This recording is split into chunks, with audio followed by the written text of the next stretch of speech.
All right, today, the fez wearing chimp Doodle. Welcome to the Charlie Doodle experiment.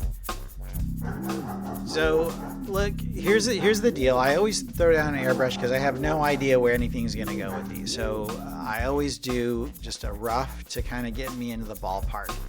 Now, just keep in mind that some of y'all may be looking at this and going, "Oh, well, you know, it's pretty good from the get-go." But let me tell you, the catch with this is the more you draw and doodle and kind of mess around with things, the better you get. So if you're noticing this and you're like, "Oh, well, your rough is right off the top of your head, you're throwing down something pretty quick."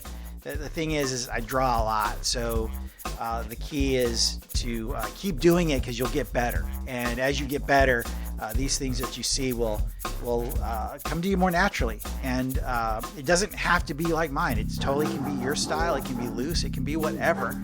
I'm just doing these because I enjoy doodling and I like sharing them with people, and hopefully maybe inspire you, or maybe behind the scenes encourage you to break out and draw some stuff. I don't know.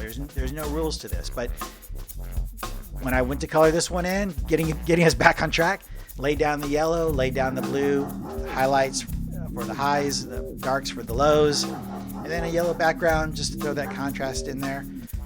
That's it. Thanks for hanging out. I hope you like it. Comment, like, subscribe, and I'll see you around. Thanks.